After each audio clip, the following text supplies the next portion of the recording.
Can the General Synod really vote on things that they haven't yet seen? Is it right?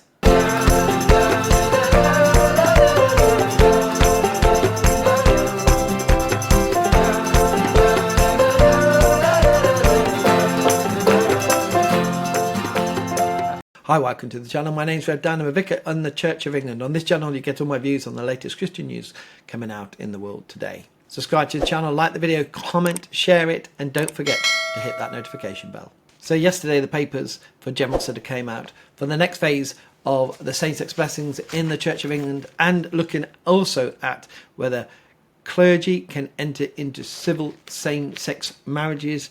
Paper GS 2358, it is called, 31 pages in all. It came out just before England played. There was a choice for many. Do we watch England or do we read the papers? I think in the end, after that football match, we should have just read the papers. So in this video, these are just my first thoughts on the papers. As other people have said who are commenting on these papers as well, there's a lot in there to get through and to understand. And I will do another video delving into some of the specifics of what it is saying. There's a lot to read, there's a lot to understand, there's a lot that has gone on since February last year. Was it February last year? It feels like a lot longer now, with the same-sex blessings and the developments, and the Bishop of London stepping down, the Bishop of Leicester stepping in, well, with the Bishop of Newcastle who then stepped down, the changing of groups, the bringing in of 3 new working groups, trying to get your head around all those motions that were put in last year and voted on. What's continuing, what's changing, are they still upheld? Is sitting down trying to read this document within a working day is quite difficult, and it needs some time to go through. But I can do this video now just going over the broad basis of what I see that is going on, and there's so many questions here. And the first thing, as I said at the beginning of the video, can General Synod really vote on something which they have not yet seen? And we had this in the previous synods where they were asking for more information. Where is all the pastoral guidance? Where is the legal information? Where is this? Before we take a vote, how can we actually vote on it without seeing all the information? And that's what's going to be happening yet again. So things have changed.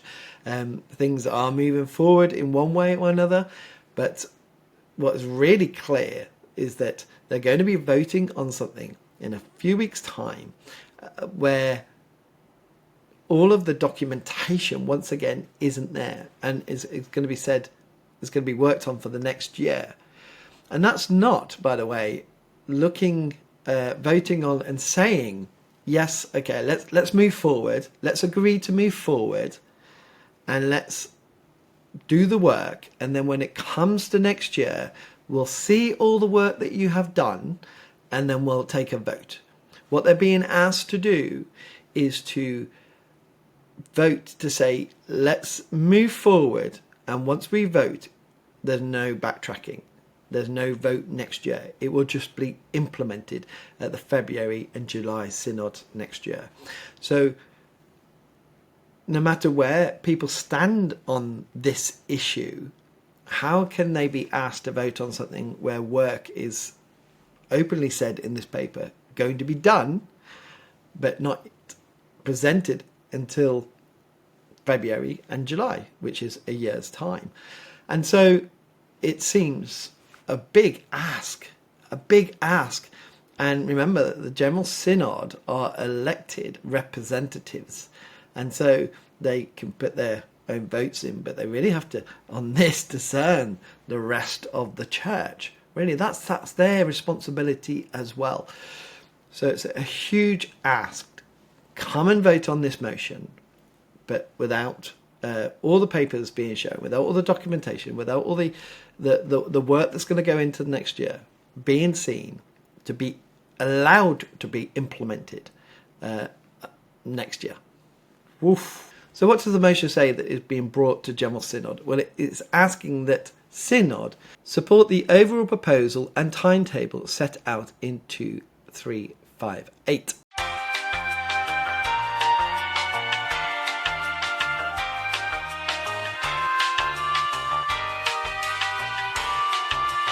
request that the House of Bishops, with the advice of the LLF working groups, revise the pastoral guidance to remove restrictions on the use of PLF in standalone services alongside the introduction of an arrangement to register for pastoral reassurance. 2. Establish the basis for provision of pastoral reassurance through a House of Bishops statement and code of practice, which provides for the delegation of some specific and defined episcopal ministry, and which is overseen by an independent review panel. 3. Report to this synod at its February 2025 group of sessions on the further theological work carried out under the auspices of the Faith and Order Commission around the nature of doctrine, particularly as it relates to the doctrine of marriage and the question of clergy and same-sex civil marriages. C. Agree that taken together the pastoral guidance, the bishop's statement and code of practice for pastoral provision will replace issues of human sexuality. D. Agree that the arrangements for pastoral reassurance to be clearly monitored over a period of at least 3 years before formally being reviewed by General Synod.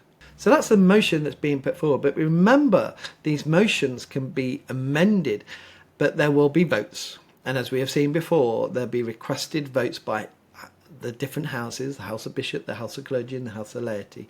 And the bishops so far, where they don't like a motion, they will vote it down, because that's where the power lies. And so any motion probably will not get through if it's trying to change something that they don't like in there. So this might not change too much. There might be motions that will enhance it for them and it'll move forward. But what we see probably won't change so radically in the way that people who hold a traditional biblical view on same-sex blessings and marriage would like. Any of those will get blocked in, it could be any of the houses, but more likely in the House of Bishops. So we take the first one there to support the overall proposition and timetable. So they set out a timetable saying we're going to bring stuff back and we're going to do the work over the next year. They'll bring it back to February and July next year. And then there'll be a 3-year period of discernment. And that 3-year period is not let's take this time to just pause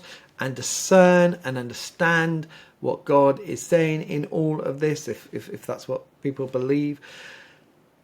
But it's a discernment where same-sex blessings, standalone services will be happening and will be reviewed every year and being brought back to Synod in that review. So a period of discernment where it's actually happening. It just seems so strange to me. You know, when we come to interview for a parish where we're discerning whether we're coming to that parish, there's a period of discernment and prayer before applying, looking at the parish profile, then you do your application. People are discerning when they're looking at all these applications, who to bring to interview. You come to an interview day, usually over a couple of days, and they're discerning you through the interview process. You're discerning them through the interview process and looking around the parish, and then the role is offered. By that time, if the role's offered to one person, then that discernment is finished on the side of the parish, on the side of the priest who's coming. Maybe there's a period a further discernment in the sense that they're offering me the job. Is this where you want me to go, God? And discerning that offer as another added part of that discernment. Once that person accepts and says yes, that's their go. The discernment process is over. Now we're into the process of moving into that parish and all the practicalities, and then implementing what God has called us to do there. If it's no, then discernment starts again.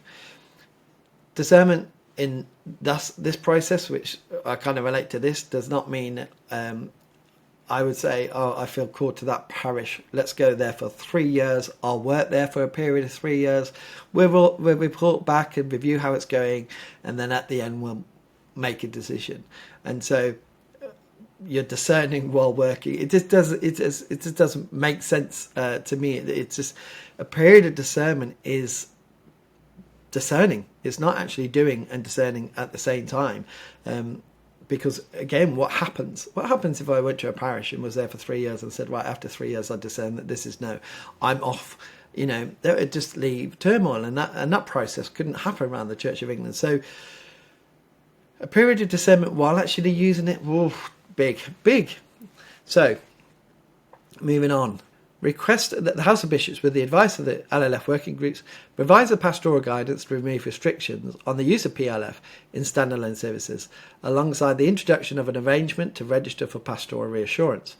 So the pastoral guidance they introduced into this process, into General Synod, now they want to go back and remove some restrictions that were already put in there, which they brought in. So that's like, here's the pastoral guidance, and now actually we want to revise it and take things out to be able to get prayers of love and faith through. But why were those things in there in the first place? That's the big question. Why were they in there in the first place? And now you have to remove the restrictions that you yourselves put in to allow standalone services to happen. And by the way, I'll get into this into the bigger video, and it seems like it could be a big video. They were going to introduce that the prayers of love and faith through a canon route of canon B5, and I'm just looking over here because I did a previous video before calling which way will they go, because they had 5 different options that were presented to Synod last year, and one of them was using canon B5, which means that it doesn't have to go through Synod. It can be commended by the bishops, and then it's down to the individual incumbent. And this is what it says in this paper. The individual incumbent can just decide whether to use them or not. But on that, as it says here in a disadvantages, it says highly likely of legal challenge being brought against individual ministers. Now what they're saying in this paper is that if we find a common agreement, then that won't happen. But if the less like the chance of finding a common agreement, it's more likely to happen. Again, in my eyes, it doesn't matter what General Synod, in a sense, agree. If they even find a common agreement, if one person goes ahead and uses the prayers of love and faith, another priest or somebody else could just put a complaint in against them. It doesn't matter if General Synod have decided that they are happy with this. Outside the Church of England, there are many people that aren't happy. So if someone does it, they could go down the clergy disciplinary measure, and then it will go into the ecclesiastical court, and then it will be really tested again, which the paper will say. So it's really entering clergy who want to do this up to disciplinary and putting the onus on them, no matter what General Synod decide. And then it also says in this part, services alongside the introduction of an arrangement for register for pastoral reassurance. So the pastoral reassurance isn't fully there yet, and they would have to register, each church would have to register, or would I say each church, each incumbent would have to register. And the second one says, establish the basis for the provision of pastoral reassurance through a House of Bishops statement and code of practice, which provides for the delegation of some specific and defined episcopal ministry, and which is overseen by an independent review panel. And this again has not been set up. There is no House of Bishops statement. There's no code of practice. There's ideas there which it can be included, but there's nothing to actually bring to Synod that they can go, okay, this is it. I'm reading this. So I get what it is, before being able to vote on it. So again, they're voting on something which yet hasn't actually been put in front of them, and will only be shown and introduced to them next year. And they say, by the way, this is what you voted on. This is what you get. That's what it feels like. That's what I think is happening. And an introduction to independent review panel, which is put in there as well. But you've got this defined episcopal ministry, and again, it's not being formulated. It's more ideas that if my Bishop of Oxford will have a different view on same-sex blessings as I do. That means I can go off to another bishop and say, I want you to be my bishop. And where does that, in the canon law and all the rules of the Church of England, how is that worked out? And what authority does the Bishop of Oxford have under myself if that happened? And where is the other bishop? Where does the other bishop live?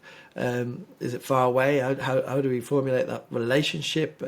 This is the thing, see. It's about all of these things need to be worked out. So why is time not being taken over the next year to say, let's work all these things out? Now we've got a year to really work on all this stuff. And then we'll bring this to next year's General Synod. And then we will vote on this. To ask people to vote on it now and the work starts and then just gets implemented. There's just too many questions. I'm not sure, I haven't had time to see what the revisionist side has said on this and whether they are happy or not. But, they would have questions as well. And it's like last November, where actually both sides came and said, we can't vote on this. So they just moved to next business, and the whole thing fell. And it could be that the whole thing falls again, just on the basis of how dangerous it is to vote for something that you haven't seen. But yet in previous synods, last year, people kept voting on things they hadn't seen, and the precedent has been set. But it's so dangerous. It's so dangerous. We cannot allow a General Synod to be voting on things so important and also quite divisive in this respect, where all the paperwork and everything hasn't been completed, everything hasn't been thought through, and asking to vote on that. You need concrete things in front of you to be able to really dig into and really understand, to make an informed decision to vote. Voting on speculation is not right. So the third one, report to the Synod at its February 2025 group of sessions on the further theological work carried out under the auspices of the Faith and Order Commission around the nature of doctrine, particularly as it relates to the doctrine of marriage and the question of clergy in same-sex marriage. So again, so one thing that's not going to happen in this session of synods is clergy in same-sex marriage being allowed to happen. That's going to go to 2025. But again, we're talking about doctrine here. And so this is the third part of this B part of the motion. And then to report back on the further theological work. No, that work should be carried out, not report back to be voted on, to be debated. And that's the other thing, is about debate as well. Where is the debate in this? It's going to be debated shortly in these sessions, where a lot of other business is being done as well. And then and that's it. Everything after it is taken as it's read. But we'll speak about doctrine and go through this in the longer video. How can you have a church which has two views of doctrine of marriage? So also here, and this is so important again about the vote. We talk about the nature of doctrine and how it relates to the doctrine of marriage and the question of clergy in same-sex marriage. We talk about doctrine. We talk about House of Bishops who take the vow to uphold the doctrine of the Church of England. And now there's a question of what is this doctrine? We're asking the Faith and Order Commission to look into what nature of doctrine is and how it applies to this and how it applies to that. And if we talk about the doctrine of the Church of England and not it changing, because remember the Corns Amendment back in February said that the doctrine can't change, that we would still uphold the doctrine. And now there's a question of looking at doctrine, what's the nature of doctrine, and I don't know how many times I need to say it. This work needs to be done before being voted on. It doesn't get voted on first without seeing that work. C. Agree that taking together the pastoral guidance, the bishop's statement, and the code of practice for pastoral provision will replace issues of human sexuality. So they're being asked to agree that the pastoral guidance, which is going to be revised, the bishop's statement and code of practice, which hasn't been written, for pastoral provision, will replace issues in human sexuality. So this stuff, which you again haven't fully seen, is going to replace issues in human sexuality, but you haven't seen it, folks. And finally, agree that the arrangement for pastoral reassurance to be regularly monitored over a period of at least 3 years before being formally reviewed by General Synod. So again, this is the introduction for same-sex blessings and the Canon B5, which, as I said, opens up clergy to disciplinary action and go through the courts to test what the law is, because lawyers on both sides are arguing different views. Of course, that's what lawyers do.